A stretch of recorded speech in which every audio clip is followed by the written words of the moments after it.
And now it is my extreme pleasure to be introducing our first keynote for today, and that is Professor Robert Peacock.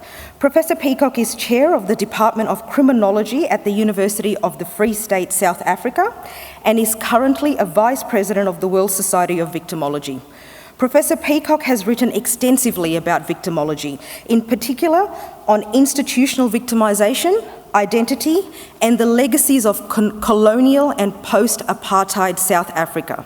He is also a recipient of numerous awards.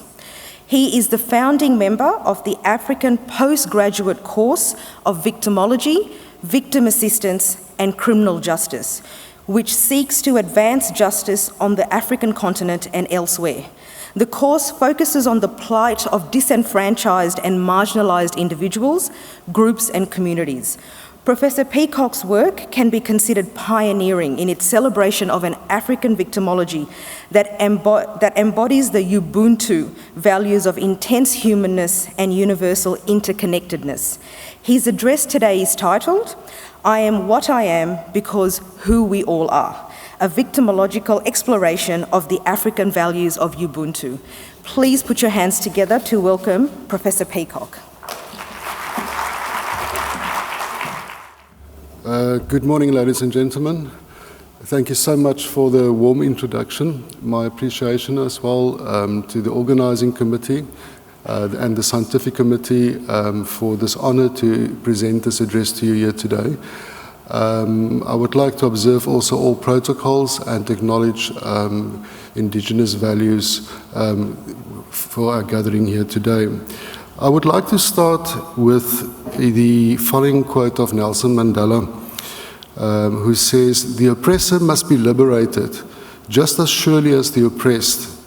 When I walked out of prison, that was my mission, to liberate the oppressed and the oppressor both. For to be free is not merely to cast off one's chains, but to live in a way that respects and enhances the freedom of others." Now, an increasing interest is noticeable in the potential role culture could play in the management of disputes and victimization around the world, together with its pivotal role in the actual promotion of sustainable peace in communities.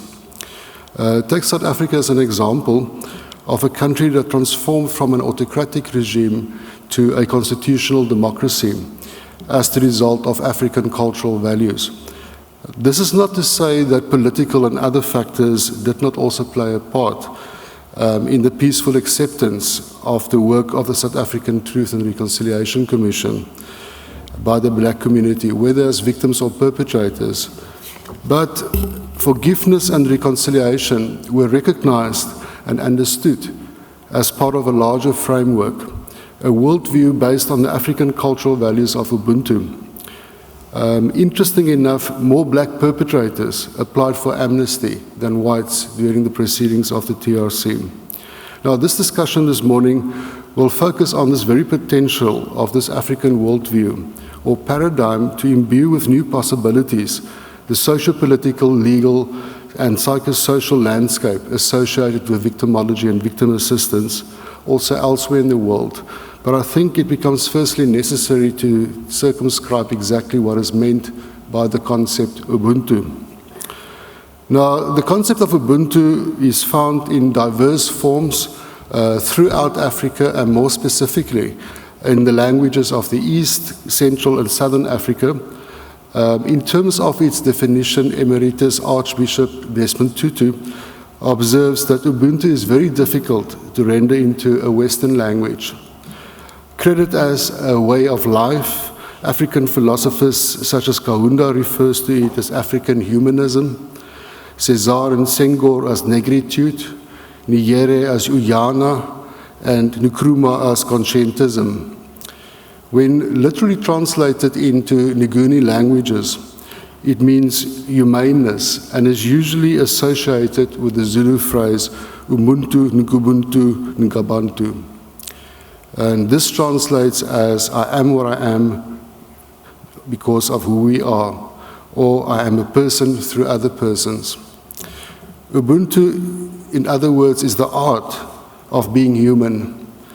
And it's also described as humble togetherness and the capacity in African culture to express compassion, reciprocity, dignity, harmony, and humanity in the interest of building and maintaining communities characterized by justice and mutual caring. According to Bishop Tutu, Ubuntu speaks to the very essence of being human and means that one's humanity is inextricably bound up in the sharing of a greater whole, but this is also diminished when others are tortured, oppressed, or treated as if they were less than we are. With victimization that seeks to dehumanize, it will be therefore useful to understand, through culture, the manner in which individuals and groups perceive themselves and their responsibilities in relation to others. An ongoing reflection and reappraisal of the principles of communality, reciprocity, and inclusivity of Ubuntu, which are also apparent in diverse forms in other cultures and traditions. This could serve to re-emphasize the essential unity of all of humanity and promote values that are based on the sharing of our resources as well as our collaborative initiatives to resolve our common problems when dealing with victims of crime and abuse of power. In the pursuit of greater understanding of culture and its associated origin of victimological values in specific, a brief historical journey would be useful. So within the context of both the origin of European and African culture, we see that such a journey should ideally start within ancient times. Concerning the origin of European culture, Mesopotamian cultures are usually highlighted as the most significant early reference point, particularly with reference to the ancient code of Ur-Nammu that prescribed, in addition to the imposition of the death penalty, restitution also to be paid by the offender to the victim. On the other hand, the origin of an African victimology can be traced to the much earlier key values of Nechar Mat, an ancient Egyptian deity. According to the coffin text, Mat was the revered goddess of law, order, truth, and wisdom, and her duty was to maintain an ordered society through the application of humanitarian principles.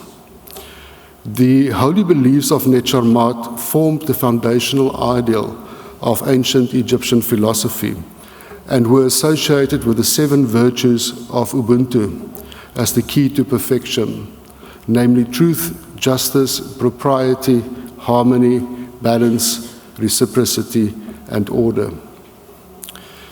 These ancient values seek to address imbalances and the restoration of harmonious relationships through the collective agreement and the basic respect and compassion for others, and stand in stark contrast with the individualistic-oriented Western legal systems imported by the colonial rulers on the African continent.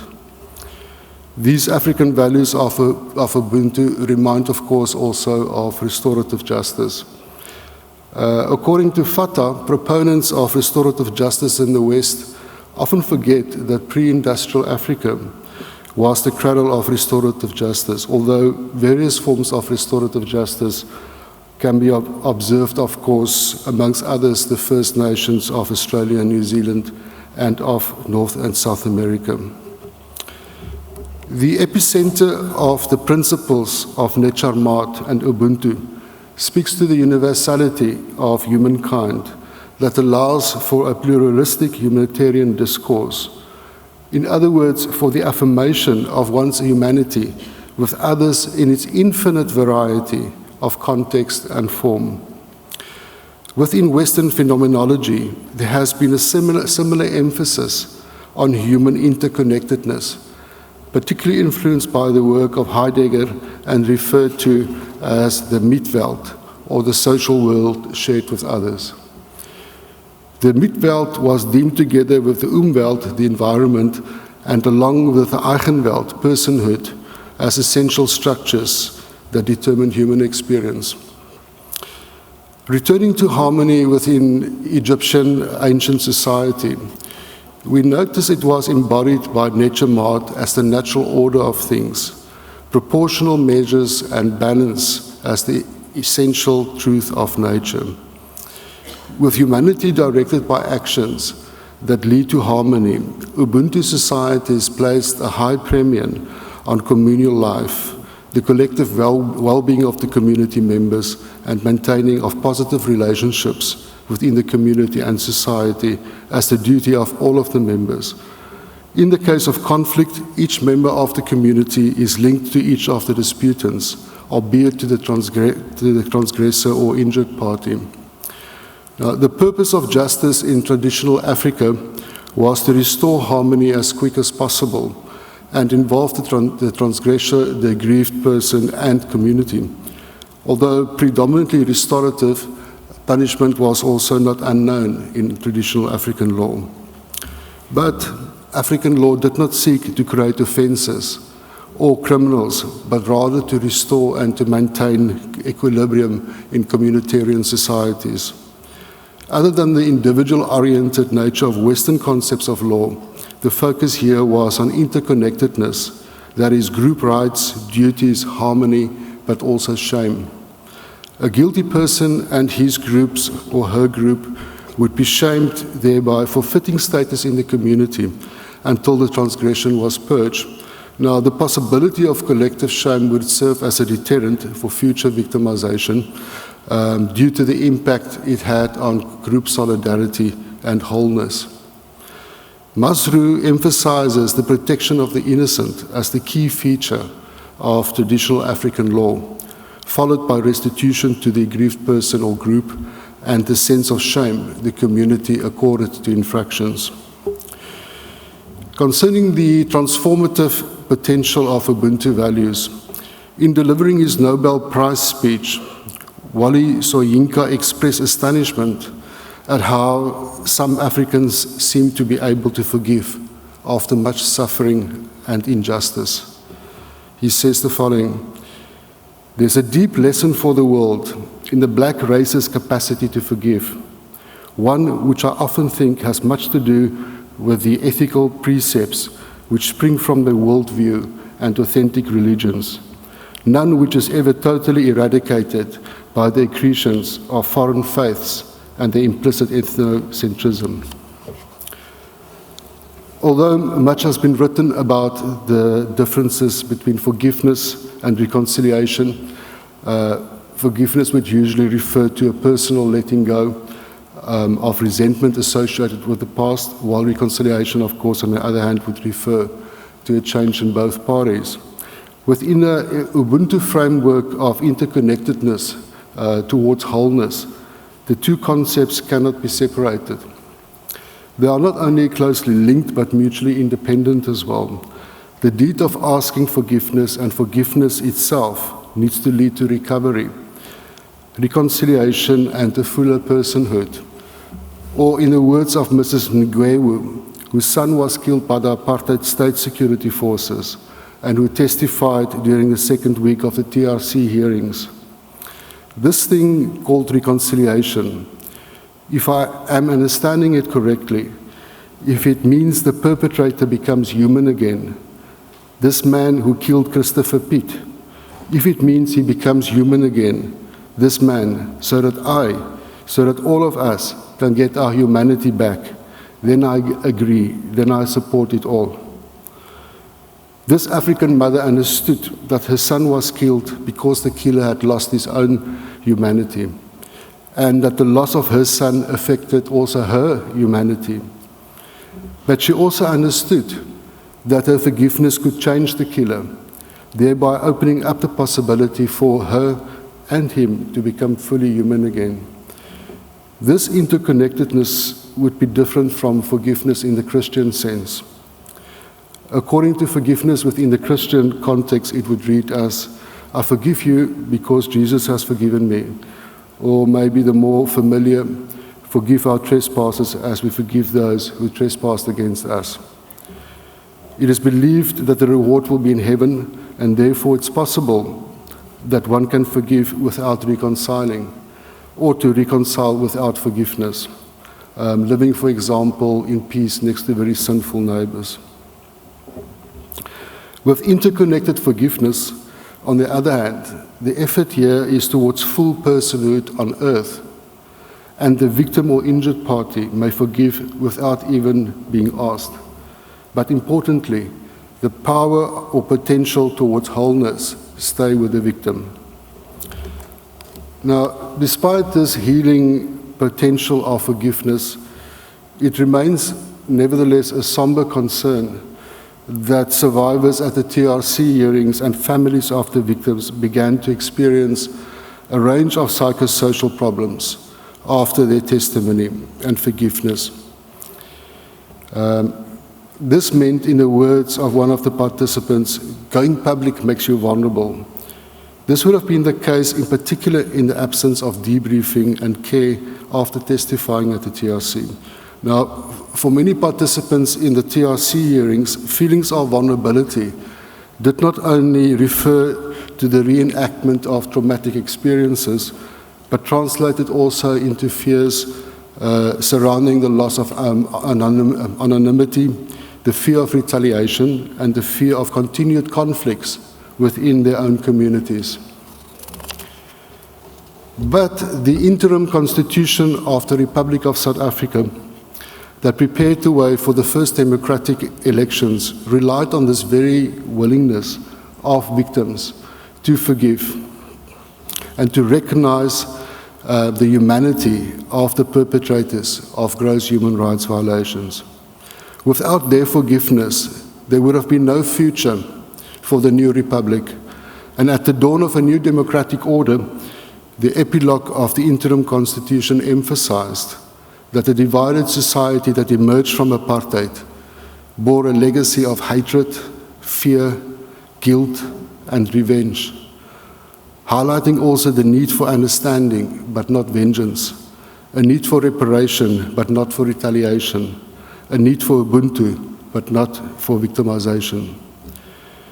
This was to be achieved through the Truth and Reconciliation Commission and the promotion of the National Unity and Reconciliation Act of 1995 provided the TRC with a mandate to establish as complete as possible the causes, nature, and extent of gross human rights violations committed under apartheid from March 1960 to December 1993, later amended to May 1994.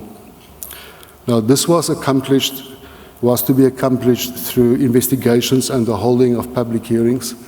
The spirit of Ubuntu, also enshrined in the promotion of the National Unity and Reconciliation Act, reads as follows: establishing or making known the fate or whereabouts of victims, and by restoring the human and civil dignity of such victims, by granting them an opportunity to relate their own accounts of the violations of which they are the victims, and by recommending reparation measures in respect of them.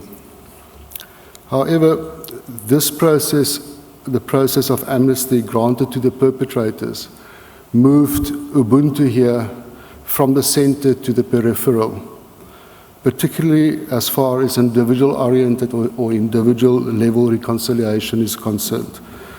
With the state that took responsibility for reparations, all that was required from the amnesty applicants was to convince the committee that their deeds were indeed political in nature and that the full disclosure was made. But it was not necessary to express remorse or ask for forgiveness in order to receive amnesty.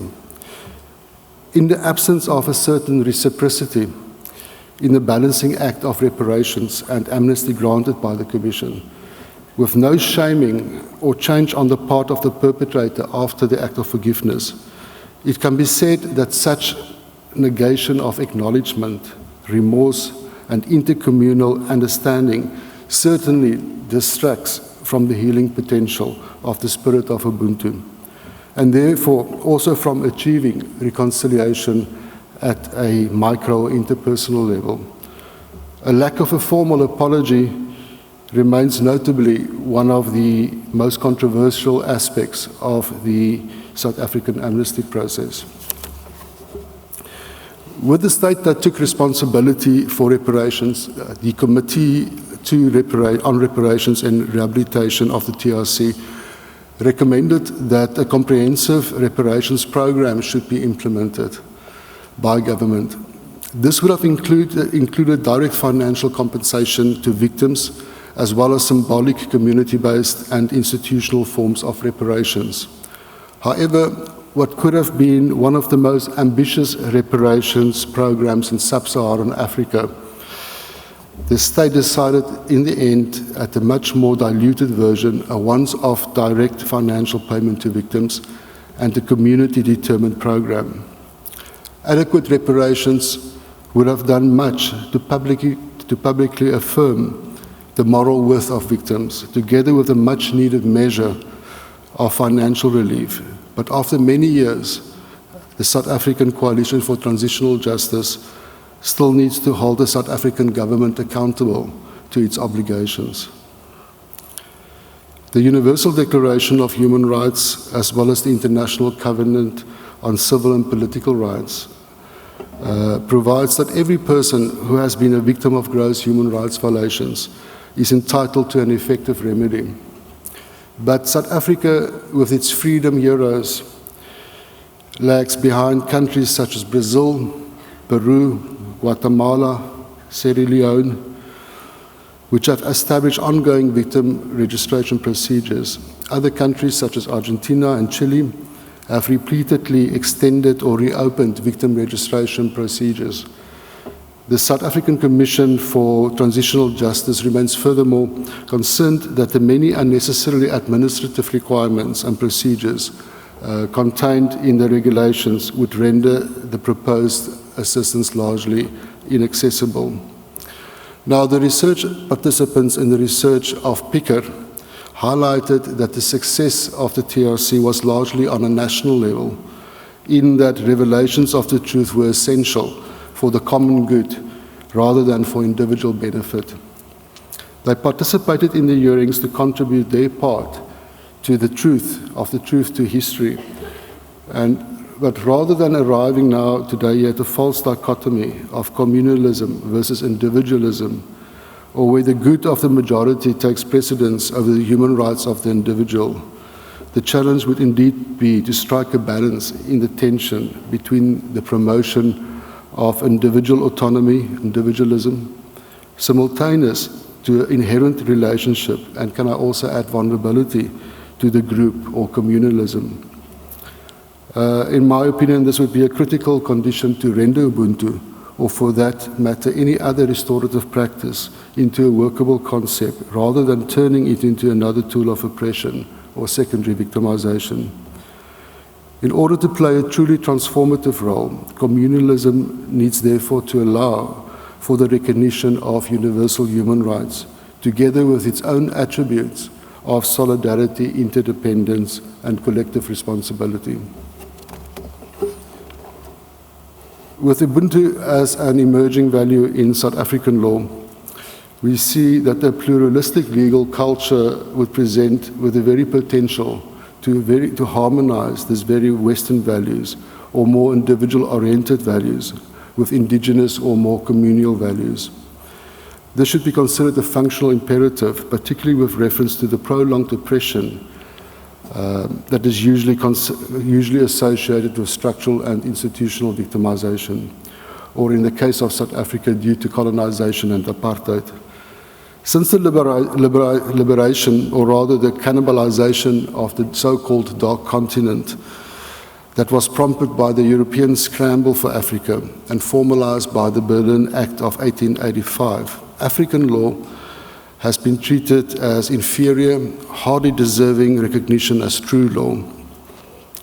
Therefore, the usefulness and importance of Ubuntu in the contemporary South African legal context can be derived from its potential to advance African equity, to reflect the diverse values of the population, and to furthermore strengthen the rule of law through the democratization of justice.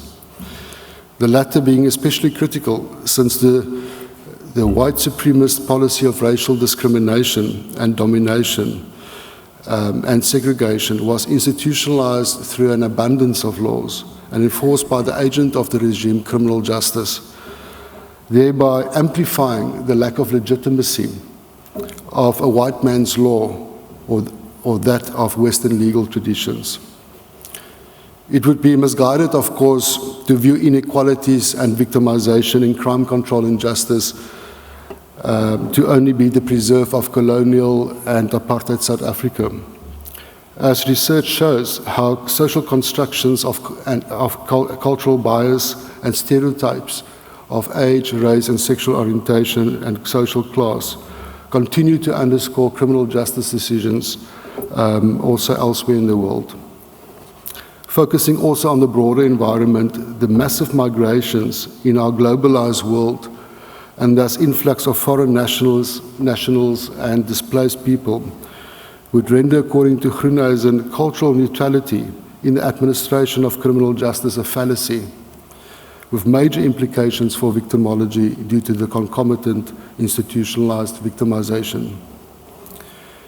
Now, addressing the need for a more sensitive and transformed democratic legal culture in South Africa, Sherman and Strang are of the opinion that South Africa can indeed be viewed in some instances to be more advanced in applying the principles of reconciliation to criminal justice than what is the case in both the United Kingdom and Australia. Notions of participation and reconciliation can be considered reasons for the very success of South Africa's constitutional revolution. And while Ubuntu was one of the keys to political settlement, it has played and continues to play a much more important long-term role in terms of transforming the entire criminal justice system. Ubuntu made its debut in the jurisprudence of the Constitutional Court in the landmark case of the State versus Makwanyane. In the words of Justice Langa, it's a culture, Ubuntu, which places some emphasis on communality and on the interdependence of the members of the community. It recognizes a person's status as a human being, entitled to unconditional respect, dignity, value, and acceptance from the members of the community that such person happens to be part of. It entails the converse, however. The person has a corresponding duty to give the same respect, dignity, value, and acceptance to each member of that community. More importantly, it regulates the exercise of the rights by the emphasis it lays on sharing and co-responsibility and the mutual enjoyment of rights by all.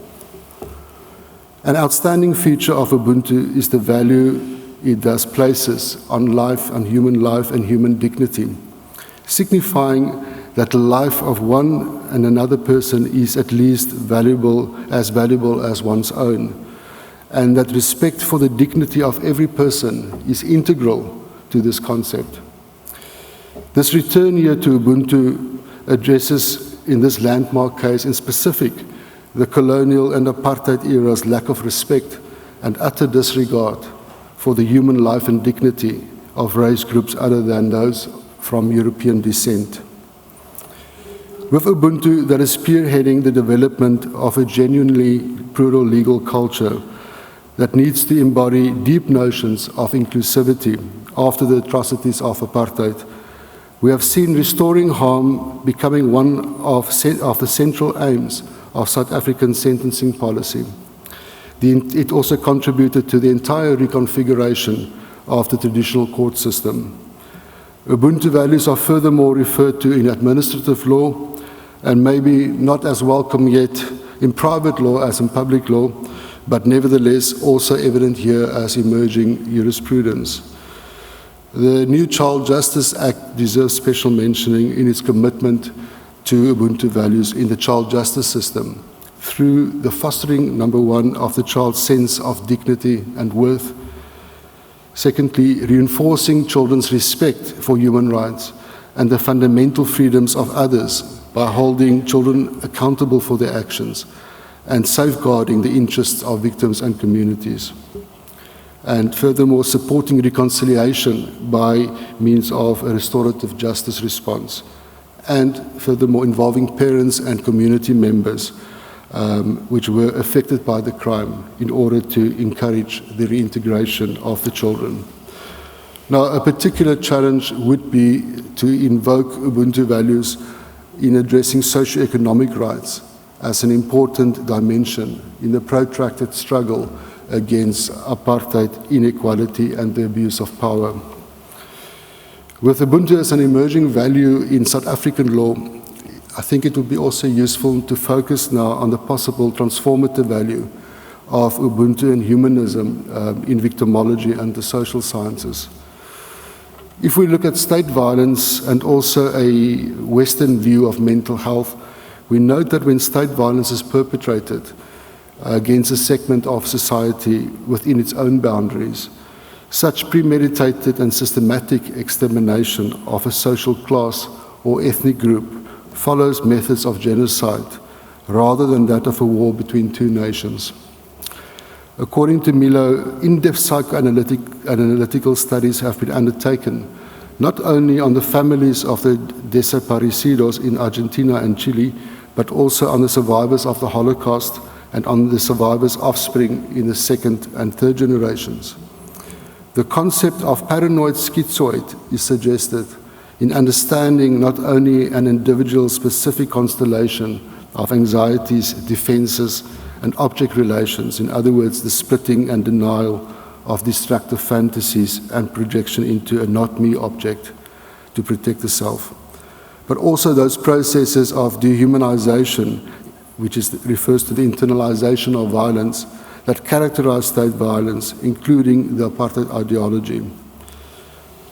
Danelli is furthermore of the opinion that massive collective trauma causes such diverse and complex destruction that only a multidimensional, multidisciplinary, integrative framework is adequate to describe it as an individual's identity involves a complex interplay of multiple spheres or systems. Among these would be the biological and the intrapsychic, the interpersonal, the familial, the social, the communal, the ethnic, the cultural, the spiritual, the educational, the material, the economic, the political, the national, and international. However, despite such complex destruction, Danelli states victims respond to trauma in rather predictive ways. And similar to the first mentioned singular paranoid schizoid perspective, she narrows it down to acute stress disorder in the short run and post-traumatic stress disorder in the long run. Well, rather obviously, such reduction of identity remains ironically a contradiction of variability in human subjectivity, regardless of her initial proffering of the manifold and different contexts. KG critiques the hegemony of the psychiatric model of traumatization in conceptualizing the needs of this population and suggests an alternative perspective that is broader and more inclusive than a psychiatric paradigm. When interpreting distress, cultural, social, political, and economic factors also impact on individuals' psychological state and sense of well-being. This would be the case particularly within the context of a transitional society such as South Africa that is characterized by structural violence and poverty. It is therefore possible that respondents may endorse PTSD symptoms offered by an evaluator in a clinical or research context, not because they necessarily exhibit them or find them salient, but because endorsement may indicate that they are deserving of expected reparations for their suffering. This premises, however, does not seek to deny the suffering of survivors of human rights abuses in South Africa and elsewhere, but rather to question the extent to which their reactions and need for reparations warrant framing within a paradigm of psychopathology, particularly as a Western medicalized view of humanity and trauma in Africa may serve chiefly as an internal reproduction of oppression, distracting with its labeling from broader societal imbalances and injustices, rather than attempting to psychologize away social inequality, racism, and human rights abuses. a broader framework of victimization and justice is required to capture the complexities of distress on the African continent and elsewhere. Referring here also to the historical, cultural, socio-political, and economic dimensions of victimization. Furthermore, with the manufacturing of disease and importation of alien mental health constructs into Africa, and subsequent pathologizing of normal reactions to victimization, i.e. distress, loss, and grief, an amplification of victimization can be produced, thereby prolonging the suffering of the survivor, impacting henceforth also negatively on his/her reference groups, community, and society in general. It was Steve Biko, the medical student and leader of the Black Consciousness movement in South Africa, who died in police custody when he was detained under the Terrorism Act, who said, "It's through the evolution of our culture that our identity can be fully discovered." This African relational understanding of a shared mutual identity is set in opposition to the Western dictum, "I think, therefore I am," and as alternative should rather read as, "I am because I belong, because I participate." However, humanistic paradigms in the social sciences, thinking here, for instance, of the well-known Carl Rogers, who said we must suspend our own beliefs to understand the world of others, and who called for the unconditional positive regard of others, or even Maslow, who acknowledged human kingship as one of the most important characteristics of the self-actualized person. This all resonate with the notions of interconnectedness embedded in Ubuntu, and with the potential in which this interconnectedness reasserts unity or wholeness within a community and between its members. If contemporary humanist endeavors could continue to successfully shift the emphasis on the self to one predicated on the self in relation to others, that recognizes the integral importance of our interactions and interconnections, a more holistic and humanistic victimological way can be unfolded within the Ubuntu paradigm as the next force to branch out and address the difficulties of a world far more complex, diverse, and fundamentally wounded than that of Rogers, May, and Maslow. In conclusion, as a meta-norm, Ubuntu has been criticized as too broad in scope, but the demand for an exact definition could also impose a premature restriction on its value, function, and continued differentiation.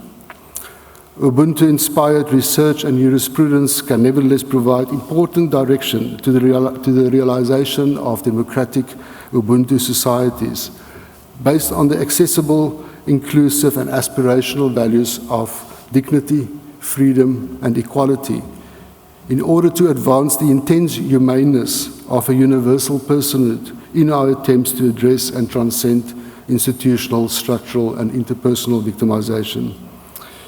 We need to honor our shared humanistic roots by examining and addressing the deeply ingrained barriers that continue to reproduce the general neglect of collectivist orientations in and between societies and subsequent erosion of the social embeddedness of individuals and communities. It seems therefore only logical to challenge orthodoxies in victimization, healing, and justice in order to give the world, in the words of Steve Biko, the slain freedom fighter, a more humane face. Thank you, ladies and gentlemen.